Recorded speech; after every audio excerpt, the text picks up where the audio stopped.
दोस्तों नमस्कार। आप सभी का स्वागत आपके अपने YouTube channel RNS education news में। दोस्तों इस वीडियो में हम बात करने वाले हैं जो एएनएम भर्ती है 2022 1155 पद, तो उनके लिए फॉर्म भरे जा रहे हैं। 22 जनवरी लास्ट डेट है, लेकिन उससे पहले कोविड हेल्थ असिस्टेंट पहुंचे हैं राजस्थान हाई कोर्ट। और मंजू देवी का जो हमने सुबह वीडियो अपलोड किया था कि कोविड हेल्थ असिस्टेंट को बोनस अंक देने के लिए राजस्थान हाई कोर्ट ने कहा है, और जैसा कि हमने आपसे वायदा भी किया था कि इसका ऑफिशियल जो आदेश है वो आएगा, तो मैं आप लोगों के लिए वीडियो लेकर के आया हूं। तो अब दोस्तों ऑफिशियल आदेश आप लोगों के सामने। सबसे पहली बात तो बता दूं, ये जो आदेश है सिर्फ और सिर्फ मंजू कुमारी पर लागू है। ठीक है, जितने भी सीएचए हैं उन सभी पर ये लागू नहीं होगा, सिर्फ मंजू देवी, क्योंकि पैसा इन्होंने लगाया है, राजस्थान हाईकोर्ट ये गई थी, तो आप सबको घर बैठे इसका लाभ नहीं मिलेगा। मंजू देवी सिर्फ एकमात्र ये जो कैंडिडेट्स हैं इनको ही बोनस अंक देने के लिए राजस्थान हाईकोर्ट ने कहा है। ये राजस्थान हाईकोर्ट का ऑर्डर है जयपुर बेंच का। सिविल रिट पिटीशन संख्या 67/2023, Manju Devi daughter of Shri Balveer, wife of Shri Satyanarayan. ठीक है, तो इनकी तरफ से याचिका लगाई गई थी। इनकी तरफ से जो एडवोकेट्स थे विजय सिंह यादव थे, और ये ऑनरेबल जस्टिस जो हैं सुदेश बंसल जी, उनके द्वारा 3/1/2023 को एक ऑर्डर पास किया गया है। और दोस्तों ये पूरा का पूरा क्या अंग्रेजी में इन्होंने लिखा है। ठीक है ना, क्योंकि हाईकोर्ट के जितने भी आदेश आते हैं वो अंग्रेजी भाषा में होते हैं।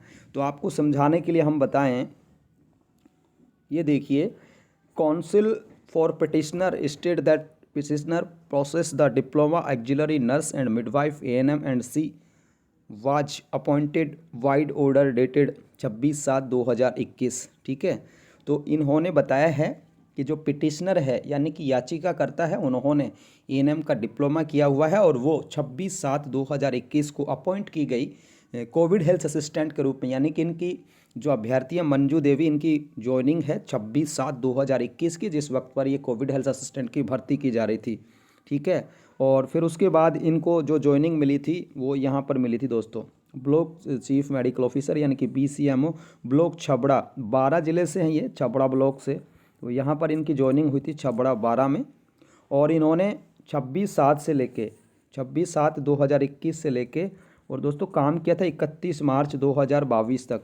ठीक है, तो 2022 जो 31 मार्च है तब तक के लिए इन्होंने काम किया था। और फिर इन्होंने ऑर्डर में लिखा है कि जो 15/12 को एक नोटिफिकेशन जारी किया गया था एएनएम का, उसमें कोई कैटेगरी नहीं दी गई बोनस मार्क्स के लिए।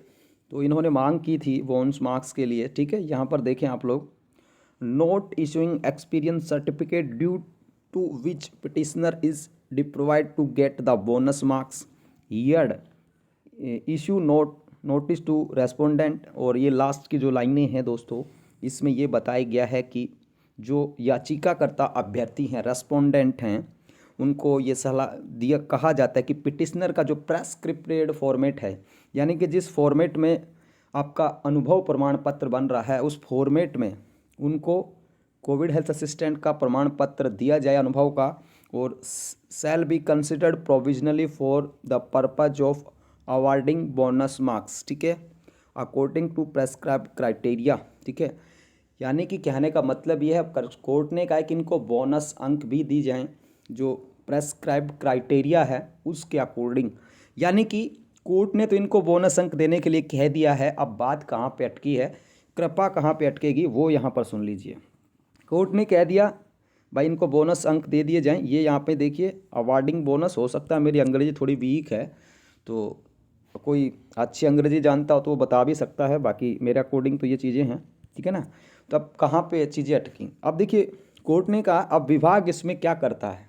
अब ये ऑर्डर जो है इसके विभाग में जाएंगे, इनको अनुभव प्रमाण पत्र जारी किया जाएगा। बोनस देना नहीं देना वो विभाग अब तय करेगा।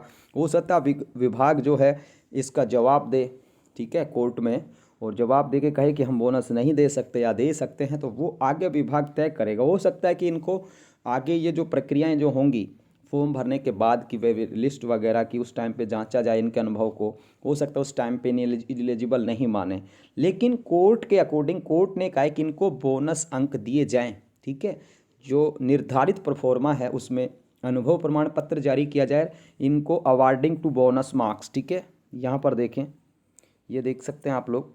तो इन्होंने, कोर्ट ने ज़रूर कहा है और बोनस देने के लिए कहा है कोर्ट ने, ठीक है ना कि अनुभव प्रमाण पत्र। दोनों चीज़ों के लिए कहा कोर्ट ने। एक सुबह से कुछ चीज़ वायरल हो रही थी कि कोर्ट ने सिर्फ अनुभव प्रमाण पत्र जारी करने के लिए कहा है। ऐसा बिल्कुल भी नहीं है। कोर्ट ने बोनस अंक देने के लिए भी कहा है और अनुभव प्रमाण पत्र तो जब जारी होगा तभी तो बोनस मिलेंगे।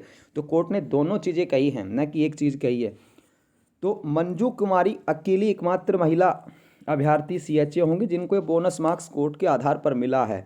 अब आप लोगों का सवाल होगा, सब हमको क्या करें? तो भाई देखिए, जो जो याचिका लगाएगा उनको इसका बेनिफिट मिल भी सकता है, नहीं भी मिल सकता। जरूरी नहीं है मंजू देवी को बोनस के लिए कोर्ट ने कह दिया तो अनीता, संगीता या सरिता, राकेश को या प्रवीण को भी बोनस अंक मिल जाएगा। ये कोर्ट उस वक्त पे डिसाइड करेगा, उसका निर्णय क्या रहता है, क्या वो चीज़ें रहती हैं। आपका जो एडवोकेट है, वकील है, जो किस तरीके से वहाँ पर हियरिंग करवाते हैं, किस तरीके से आपका पक्ष रखा जाता है। तो कोर्ट जाने का मतलब ये नहीं है कि भाई आपको वो सारी चीज़ें होंगी हो सकता है कि आपकी याचिका भी खारिज हो सकता है आपको बोनस के लिए कोर्ट ना कहे, सिर्फ एक्सपीरियंस लेटर के लिए कहे।